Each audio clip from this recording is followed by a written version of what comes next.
सरस्तं सुखदं मुनीन्द्रं वाक्काय चित्तै सततं भजेऽहम्। गुरुर्ब्रह्मा गुरुर्विष्णु गुरुर्देवो महेश्वर, गुरुः साक्षात् परं ब्रह्म तस्मै श्री गुरवे नमः। ध्यानमूलं गुरोर्मूर्तिः, पूजामूलं गुरोपदम्, मंत्रमूलं गुरोर्वाक्य, मोक्षमूलं गुरुकृपा।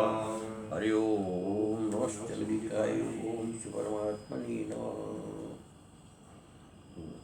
यतो यतो निश्चरति मनश्चञ्चलमस्थिरं ततस्ततो नियम्येत आत्मन्नेव संनये प्रशान्तमनसं ह्येतं योगिनं सुखमुत्तमम् उपैति शान्तरजसं ब्रह्मभूतमकल्मषम् युञ्जनेवं सदात्मानं योगी विगतकल्मषः सुखेन ब्रह्म संस्पर्श अत्यन्तं सुखमश्नुते। आत्मानं सर्वभूतस्थमात्मानं सर्वभूतानि चात्मनि इच्छते योगयुक्तात्मा सर्वत्र समदर्शन यो मां पश्यति सर्वत्र सर्वं च मयि पश्यति तस्याहं न प्रणश्यामि स च मे न प्रणश्यति।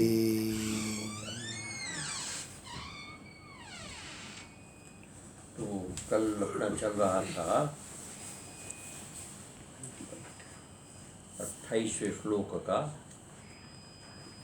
मैत्री करुणामुदिता अपेक्षाणाम। थोड़ा सा इसमें बाकी रह गए थे विषय जी।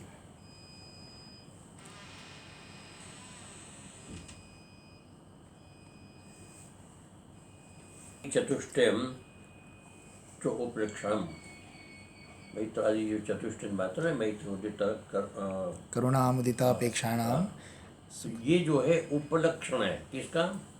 तो आया अभयम सत्व सत्संति ज्ञान योग व्यवस्थित दानम दमश्चैत्य स्वाध्याय तप आर्जव। ये जो तो कहते इसको भी साथ में ले लेना। ये भी जो है जिस प्रकार से सब प्रकार के दोषों को दूर करने में कारण है, उसके बाद ये भी है। तो मैत्री मधुरस्थानम चोपक्षणम अभयम सत्व संशुद्धि इत्यादि नाम भी है। अमानित्वादि दम्भित्वादि इत्यादि नाम च धर्माणम, ऐसे धर्मों का सर्वेषां तेषां जो वासना रूपत्वेन शुभ वासना के रूप में मलिन वासना निवर्तकत्वात्, मलिन वासना का वो निवर्तक है। रागद्वेषो महाशत्रु सर्व पुरुषार्थ प्रतिबंधक हो, सब प्रकार के पुरुषार्थ के प्रतिबंधक अर्थात बाधक। किसी भी प्रकार का पुरुषार्थ करेंगे, अच्छा काम करेंगे, उसमें रागद्वेष जो है वो आपको निश्चित रूप से हानि पहुंचाएगा। महता प्रयत्न परिहर्तव्यो इत्येतत् सूत्रार्थ है। ये कहा है कि बहुत जबरदस्त प्रयत्न करना पड़ेगा कि आपका राग और द्वेष न हो। इसके लिए आपको अत्यधिक परिश्रम करना पड़ेगा, अत्यधिक सोचना पड़ेगा, विचारना पड़ेगा कि हमारे जीवन से कैसे निवृत्त हो। एवं अन्येपि प्राणायामादयः चित्त प्रसादनाय दर्शिता। इस प्रकार से योग शास्त्र में प्राणायाम जो है ये भी चित्त की शुद्धि के लिए ये उपाय के रूप में इसको दर्शाया गया है, बताया। तच्चेतत् चित्त प्रसादनम भगवद अनुग्रहेण, ये चित्त की प्रसन्नता है, ये भगवत अनुग्रह है, केवल और केवल भगवत अनुग्रह है। यस्य जातम, जिसको उत्पन्न होता है चित्त प्रसन्नता, तम प्रति एतद् वचनम, उसके लिए ये वचन सुखेन तम ब्रह्म संस्पर्शम अत्यंतम सुखस्पते, इसके लिए। तो कहने का तात्पर्य कि सर्वतोभावेन जीवन के अंदर भगवान की प्रसन्नता होना बहुत जरूरी है। और भगवान की प्रसन्नता कैसे होती है, इसमें आया ना गीता के अंदर है, देवी हेषा गुण मम आया दुरत्या। जो कुछ भी हमको भ्रमित करने वाला है, चाहे राग है, द्वेष है, काम है, क्रोध है, सब ये सब माया है। उस माया की निवृत्ति केवल और केवल परमात्मा की कृपा से ही होगा, इसके अतिरिक्त कोई दूसरा रास्ता नहीं। कारण ये है कि आप ब्रह्म सत्यम जगन मिथ्या तत्वमसी से सब कुछ समझ सकते, आपके पास बुद्धि है, उसको ठीक ठीक समझ लेंगे। लेकिन मैंने देखा है शास्त्रों के अंदर, लोगों के अनुभव के अंदर, कि चाहे कितना ही कोई तपस्वी हो, कितना ही कोई ज्ञानी हो, ज्ञान और तपस्या दोनों बह जाती है जब माया जो है प्रबल होकर के प्रभावित करती है। इसके कई उदाहरण हैं। नारद कोई कम ज्ञानी थे, नारद में सारे शास्त्रों संसार की जानते थे सब प्रकार से, लेकिन जब उसको मोह उत्पन्न हुआ, क्या हुआ था, जब उनको विवाह करने की इच्छा विश्व मोहिनी, तो ये माया थी भगवान की, माया ने, भगवान की माया ने उसको भ्रमित कर दिया और वो पतन की तरफ चले गई। इसी प्रकार सोभरी का वृत्तांत आता है, कितने बड़े तपस्वी थे, अनंत काल तक जल में समाधि लेकर के बैठे और निरंतर वहाँ भगवान का ध्यान करते रहे, सब कुछ करते रहे, तपस्या करते रहे। लेकिन जब माया उस पर आवृत हुई तो सारा समझो कि एक दृश्य मात्र से, एक क्षण के दृश्य मात्र से सारी तपस्या भंग हो गई और टूट करके उन्हें शादी कर ली जा करके। कौन समझे? सौभरी ऋषि। अच्छा। विश्वामित्र को देखे, विश्वामित्र हजारों वर्ष तक तप किया, साधना की, लेकिन वो भी शकुंतला के चक्कर में आ गए, माया के चक्कर में, मेनका के, उसी से शकुंतला है, तो मेनका के चक्कर में आ गए और वो भी सुनाया। अब दूसरी तरफ देखे कि जिस व्यक्ति ने कोई साधन नहीं किया, तपस्या नहीं की, लेकिन एक में भगवान की शरण में कि तुम ही सब कुछ हो, तुम्हारे अतिरिक्त कुछ नहीं। अब तुलसीदास ने कौन सी तपस्या की थी, इस प्रकार के हजारों वर्ष की है। सूरदास ने कौन सी तपस्या की, मीरा ने कौन सी तपस्या की थी, लेकिन भगवत अनुग्रह था, भगवत अनुग्रह शरणागति थी। और तो इस कारण से तो कहते हैं कि माया जो है उसको निवृत्त करे, देवी हिषा गुणमयी मम माया दुरत्या, त्रिगुणमयी मम माया दुरत्या, दुरत्या है दुखे न तरतुम शक्यते, तर सकता है लेकिन दुख असंभव नहीं बताया, दुखे न तरतुम, अत्यंत दुख को पार किया जा सकता है, लेकिन वो माया को तर जाता है कौन, माया मितम तरंती ते, देवी हिषा गुणे मम माया दुरत्या मामी वे प्रपद्यन्ते, माया मितम, जो भगवान की शरण में जाता है वो माया को सरा।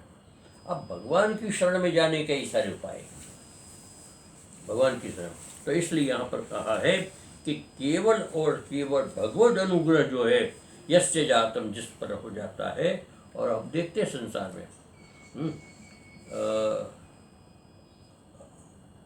अब जैसे कि बचपन में कौन सा हम लोगों ने तप किया, लेकिन एक वृत्ति बनी अच्छी, भगवान ने इधर धकेल दिया और उसमें बहुत कई प्रकार की समस्याओं से हम निवृत्त हुए। अब ये तो नहीं कह सकते सर्वथा माया की निवृत्ति होगी, लेकिन बहुत से अंशों में कई प्रकार से इस प्रकार के दुष्कर्मों से बच करके एक व्यवस्थित ढंग से रह सके, ये भगवान का अनुग्रह है। तो जातम तम प्रति एतद् वचनम, इसके लिए इसके ये वचन कहा है, सुखेन ब्रह्म संस्पर्शम अत्यंतम सुखम अश्नुते, जो पीछे श्लोक में 28वें श्लोक में कहा। अन्यथा मन शमन अनुत्पत्ति, अन्यथा मन को शमन करना, मन को शांत करना और भगवान में ले जाकर मन को स्थापित करना संभव ही नहीं हो सकता था। ये बात बताइए।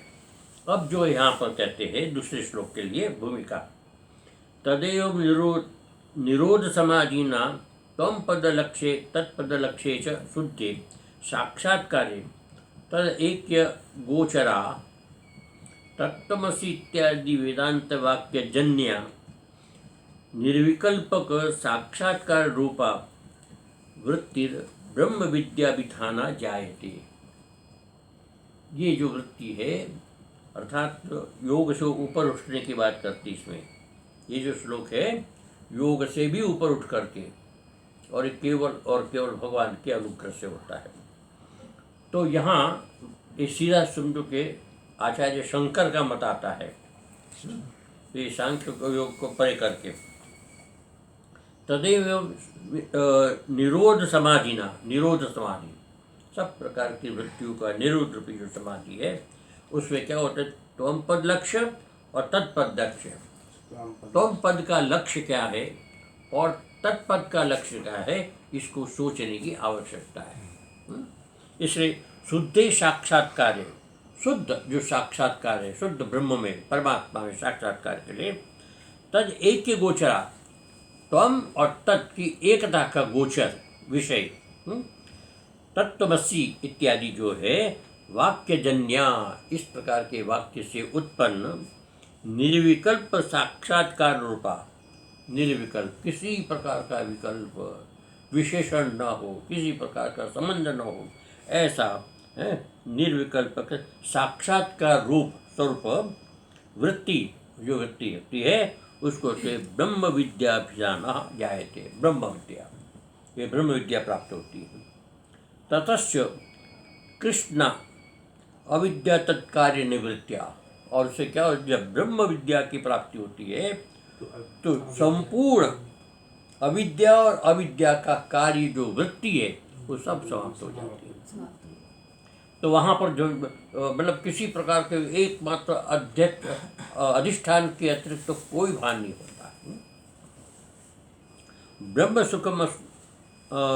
सुखम अनंतम अश्नुते, ब्रह्म जो है अनंत सुख का आस्वादन करता है, अनंत सुख की प्राप्ति करता है। इत्युपादेय त्रिवि श्लोके ही, ऐसा 3 श्लोक के द्वारा कहा गया। तत्र प्रथम त्वम पदलक्ष्योपस्थितम् आह, अब उसमें से पहला त्वम पद है उसको लक्ष्य करके यहाँ पर इसका विचार किया जाता है। सर्वभूतस्थमात्मानं सर्वभूतानि चात्मनि इच्छते योगयुक्तात्मा सर्वत्र समदर्शन,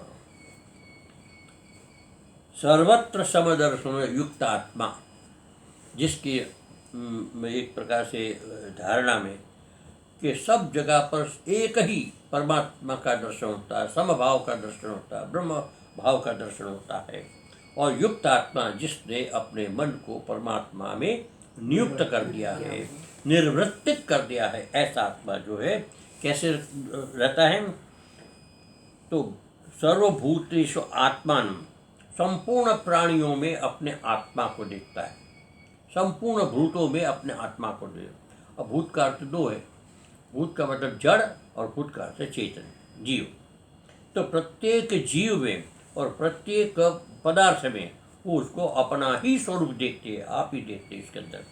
तो सर्वभूतस्था आत्मान, सर्वभूतस्थम आत्मा, आत्मा जो है सारे भूत प्राणी जो कुछ भी संसार में वो अपने आत्मा में नहीं, ऐसा जानता है अपने आत्मा। और सर्वभूतानि च आत्मनि, और जितने भी भूत है वो सब अपने आप में है। एक तो होता है कि भूत में है, संपूर्ण प्राणी में वो है, संपूर्ण वस्तु में वो है, यानी कि पृथ्वी जल तेज वायु आकाश पंच महाभूत, उसके कार्य अनंत जो है सारे, उसके अंदर परमात्मा व्याप्त है। एक तो ये भाव, और एक आत्मा में सब कुछ है, दो है। तो एक तो आत्मा सब में है और एक आत्मा में सब है। इस प्रकार की स्थिति उसको प्राप्त होती है। सर्वेषु भूतेषु स्थावरंगमेषु सरेषु भोगवृत्तिया भोक्तृतया स्थितम् एकमेव नित्यं व्योम आत्मानं प्रत्यक्चेतनं साक्षिणं परमात्मा सत्यमानंदमंतम आनंद घन साक्षिभ्यो अंत जड़ परिच्छिन्न दुख स्वरूपेभ्यो विवेकेनैक्षते साक्षात् करोति।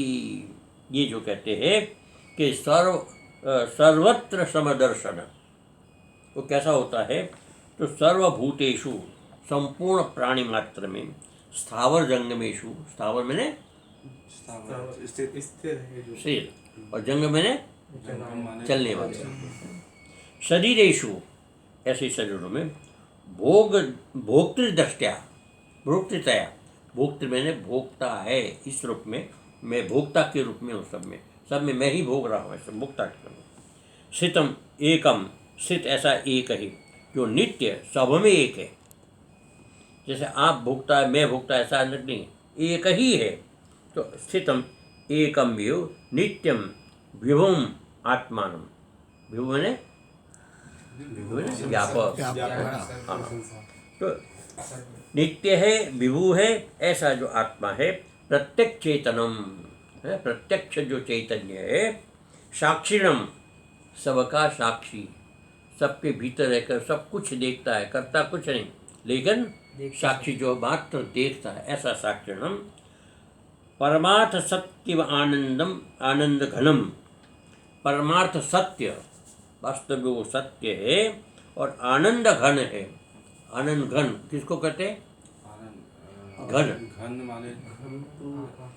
घन बताया था आपको, एक लोहे का पिंड होता है ना? अब पिंड के अंदर सुई मात्र के प्रवेश की स्थान नहीं होता, अवकाश कहीं नहीं होता, एक बाल भी उसके अंदर प्रवेश नहीं कर सकता घन के अंदर।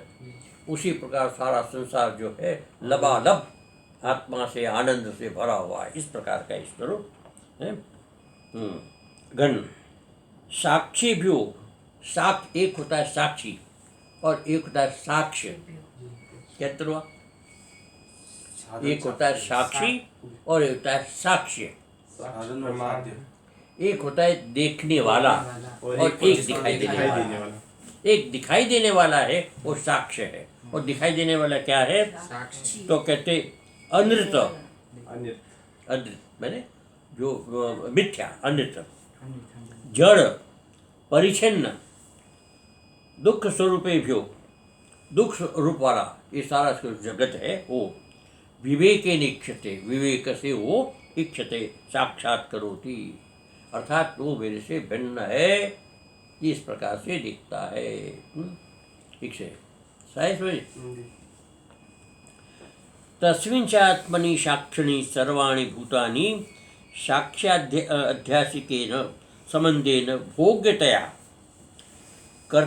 कल्पितानि साक्षिसाक्षयोः संबंधांतरा अनुपपत्तिर मिथ्याभूतानि परिच्छिन्नानि जड़ानि दुखात्मकानि साक्षिणो विवेके निक्षते। दूसरा योग युक्तात्मा, दूसरे प्रकार से बताते हैं, तो सब भूत मात्र में वो आत्मा है। सर्वभूत स्थितम आत्मान एक, और सर्वभूतानि च आत्मनि, आत्मा में सर्वभूत, ये दूसरी बात है। तो यहाँ बताया है तस्मिन् च आत्मनि, उसी आत्मा में, साक्षिणी मैंने साक्षी में, सर्वाणि भूतानि, जितने भी संसार के अंदर भूत है, साक्ष्याणि, साक्ष्य में ये जो विषय, दृष्टि विषय है, अध्यासिके न संबंधे, एक अध्यासिक संबंध होता है। देखो सिक्की और चांदी का क्या संबंध है? एक होता है मम इदम, मेरा ये है, एक समझ दो ना, मेरा संबंध हो गया। इसको क्या संबंध कहेंगे? मेरा ये। एक अधिष्ठान का संबंध होता है, आरोपित हैं? आरोपित नहीं, अधिष्ठान का मतलब कि टेबल पर ग्लास है, टेबल आधार हो गया, ग्लास आधार आदि आधार चाहिए, इस प्रकार का संबंध होता है। एक मेरा है, एक मेरे है, और मेरे लिए है, मेरे को है, इस प्रकार से अलग अलग संबंध होता है विभक्ति के आधार पर। लेकिन सुक्ति का और चांदी का क्या संबंध हो सकता है? सुक्ति और चांदी का क्या संबंध हो सकता है? चमक क्या कहेंगे कि सुक्ति की चांदी है या चांदी की सुक्ति है? क्या चांदी ऐसा जैसा है? चांदी जैसा सुक्ति चांदी की सुक्ति ऐसा कह सकते हैं? चांदी नहीं, में नहीं। सुक्ति, चांदी जैसा जैसा भी नहीं कह सकते, चांदी में सुक्ति, जैसा भी नहीं कह सुक्ति में सकते, जैसा कि जब वो है ही नहीं तो आप जैसा कैसे कहेंगे? जी जी चांदी है ही नहीं तो आप जैसा कैसे, ये नहीं कह सकते। इसलिए आभास। कहते हैं अध्यासिक संबंध, अध्यासिक आरोपित संबंध। जिसको अध्यारोप बोलते हैं। हाँ, अच्छा। आरोप कहते हैं, अध्यारोप नहीं, आरोप। तो ये आरोपित संबंध है, इसको कहते हैं अध्यासिक संबंध। अध्यास से संबंध बनाया गया है, वास्तव में संबंध नाम की कोई वस्तु नहीं है, ये अध्यास संबंध। तो कहते साक्षिण्यानि अध्यासिकेन संबंधेन भोग्यतया, ये भोग्य विषय, विषय क्या है? संसार से साक्षी क्या है? भोग्य है। कल्पितानी है नहीं, ये संसार सारा हम भोग रहे हैं, भोग रहे हैं, वो है कहीं? हम तो यथार्थ रूप से भोग रहे हैं भी, हमें तो पता है कि मेरा है, मेरा आश्रम, मेरा घर, मेरा परिवार, मेरा ये है, तो हम तो सत्य मान के व्यवहार करते हैं। लेकिन वास्तव में शास्त्र कहता है, कल्पिता अनुभव कहता है कि कल्पितानी। कल्पित साक्षी साक्षी हो, साक्षी और साक्ष्य अर्थात देखने वाला और दृश्य दोनों जो है, संबंध अंतरानुत्पत्ति मिथ्या भूतानी। इस अध्यास संबंध के अतिरिक्त कोई संबंध संभव है ही नहीं। हा? अब वो संबंध है ही नहीं, इसका मतलब अध्यासिक संबंध नहीं होता है ना। हमने कल्पित संबंध है, तो किसी प्रकार का संबंध इसके साथ नहीं है, तो संबंधांतरानुपत्ति, इस अध्यासिक संबंध के अतिरिक्त कोई दूसरा संबंध इसके साथ है ही नहीं। व्यवहार के अंदर ये संबंध मानते कि मेरा लिफाफा, कोर्ट में जाएंगे, मेरा लिफाफा तो सिद्ध कर देगा, तुम्हारा लिफाफा लो, तुम ले लो। लेकिन अध्यासिक संबंध में किसी प्रकार का सिद्ध नहीं कर सकते आप। ये मेरा है तो तेरा, तो तू ले दिल की क्या ले जाएगा? है तो ले जाएगा, कुछ है ही नहीं। बताएं, संबंधांतरनिवृत्तिर अध्यास भूतानी, मिथ्या भूतानी, ये सब मिथ्या मैंने झूठ है। परिच्छिन्नानी, टुकड़े टुकड़े में है। जड़ानी, जड़ है, कुछ नहीं इसके अंदर। दुखात्मकानी, और वैसे देखा जाए व्यवहारिक जगत में तो दुख के अतिरिक्त तो कुछ भी नहीं इसके अंदर। संसार दुख तो मालय। ऐसा साक्षी जो है विवेके दीक्षते, विवेक के द्वारा साक्षी ऐसा देखता है कि इसमें कुछ तत्व नहीं है। तो इसको कहते हैं सर्वभूतानि च आत्मनि।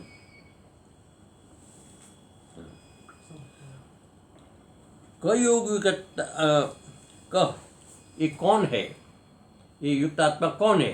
तो इसके लिए बताते युक्त आत्मा योगेन निर्विचार वैषद्य रूपेण युक्त प्रसादम प्राप्त आत्मा अंतकरण में तथा तथा। तो युग आत्मा योगेन, योग के द्वारा निर्विचार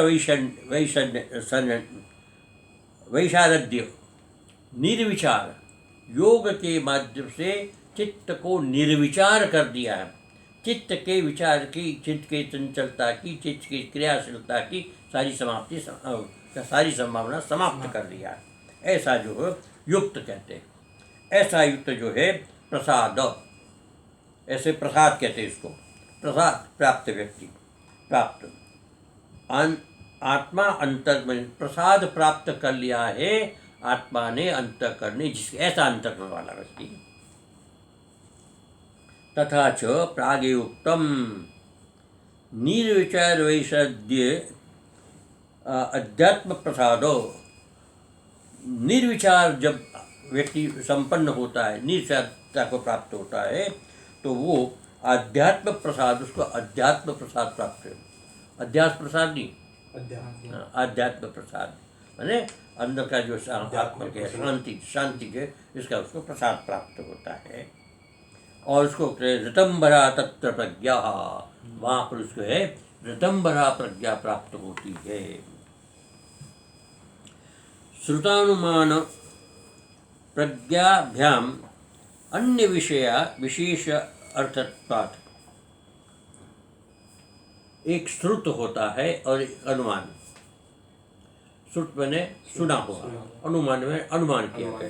ये दोनों प्रकार के जो है ना, ये उससे अन्य विषया, वो विषय नहीं कर पाते, न श्रुत उसका विषय कर पाता है, न अनुमान उसका विषय कर पाता है। ऐसा उसको वो मिलती प्रत्यक्ष नहीं आए तो कुल श्रुत और अनुमान का अविषय है, न तो इसको सुनने को न उसका अनुमान से इसका प्राप्त हो, ऐसा विषय से विशेषार्थत्वाति तथा च शब्द अनुमान अगोचर, शब्द और अनुमान से अगोचर अविषय, न शब्द का विषय है न अनुमान का विषय, ऐसा जो है विशेष वस्तु गोचर, विशेष वस्तु गोचर है, वस्तु है, गोचर है, लेकिन दोनों से नहीं है, तो इसका मतलब प्रत्यक्ष है। गोचर गोचर जो प्रत्यक्षेण, प्रत्यक्ष रूप से ऋतंबर संज्ञेन, ऋतंबरा संज्ञ के द्वारा युक्त एक साथ सूक्ष्म व्यवहितम प्रकृष्टम च सर्वम तुल्यमेव पश्यति। अब क्या होता है कि ऐसा व्यक्ति एक साथ, हम एक साथ तो भूतकाल की बात, वर्तमान की बात और भविष्य की बात हम नहीं देख सकते। हम अभी जैसे हमारी आंखें बंद करें, हम कुछ हमारी स्मृतियां हैं, भूतकाल में चले जाए तो भूतकाल हमको दिखाई देगा, और वर्तमान में जो है अब देख ही रहे सारा, और भविष्य में हम कल्पना ही कर सकते क्या है क्या है पता नहीं। लेकिन वो जो व्यक्ति ऋतंबरा प्रज्ञा होती है, उसके द्वारा अत्यंत सूक्ष्म, जो किसी को दिखाई नहीं सका, इंद्रियों का विषय नहीं। सूक्ष्म का एक और विषय है कि अतीन्द्रिय होता है, किसी भी इंद्रिय से न दिखाई दे, ये सूक्ष्म। एक तो था दूरबीन से देखे सूक्ष्म है, तो ये सापेक्ष सूक्ष्म हो गया। लेकिन निरपेक्ष सूक्ष्म जो है, किसी भी इंद्रिय से केवल आत्मानुभूति कर सकता है, ऐसा सूक्ष्म जो है। सूक्ष्म और व्यवहित, व्यवहित होते एक तो अव्यवहित मैंने सामने, और व्यवहित मैंने हमारे पीछे, अब आगे ये दीवार है, दीवार व्यवधान है, दीवार के पीछे क्या है हमको पता नहीं है। तो उसी प्रकार से काल का है कि आज हमारे सामने है और 1 वर्ष पहले का हमारे सामने कुछ नहीं है, 2 वर्ष 5 वर्ष 10 वर्ष जितने पीछे जाओ हमारे सामने कुछ नहीं। लेकिन वो जो व्यतंबरा है, प्रज्ञा वाला व्यक्ति, वो इसको देख सकता है, और प्रकृष्टम, सब प्रकार से ठीक ठीक उनको सूक्ष्म और व्यवहित जो है उसको दिखाई देता है। ये सर्वम तुल्य में, सब एक है। उसकी दृष्टि में न भूत है, न भविष्य है, न वर्तमान, या है तो सब एक है। तो इस प्रकार से जो है विप्रशन सर्वम तुल्य में वो पश्यति, इस प्रकार से वो देखता है। सर्वत्र समदर्शनम, इसको कहते हैं सर्वत्र समदर्शन, है ना। तो भूत भविष्य और वर्तमान सब उनके से एक हो गया, ऐसा दर्शन करने वाला व्यक्ति, यस्य सर्वत्र समदर्शन सन आत्मानम, आत्मना आत्मानम च, आत्मा से आत्मा को देखता है। इस प्रकार से आत्मना आत्मानम च योग युक्तात्मा यथा अवस्थितम इच्छते, जैसी स्थिति है वैसा वो देखते हैं, उसमें कल्पित को नहीं देखते। सुक्ति में रजत जैसे कल्पित दिखाई देती है, उसको सुक्ति ही यथार्थ दिखाई देती है, उसको अधिष्ठान ब्रह्म ही दिखाई देता है सर्वत्र। इसके अतिरिक्त तो कुछ नहीं दिखाई देता है, ऐसी उसकी स्थिति होती है। इसको कहते हैं सर्वभूत समात्मान सर्वत्र समदर्शन और योग युक्तात्मा, इसको कहते हैं। तो आगे का जो है 2 उंगली उठ गई है, आगे का आपने ओम सर्वे भवन्तु सुखिनः सर्वे सन्तु निरामयाः सर्वे भद्राणि पश्यन्तु मा कश्चित् दुःखभाग् भवेत्। ओम शांति शांति शांति। ओम।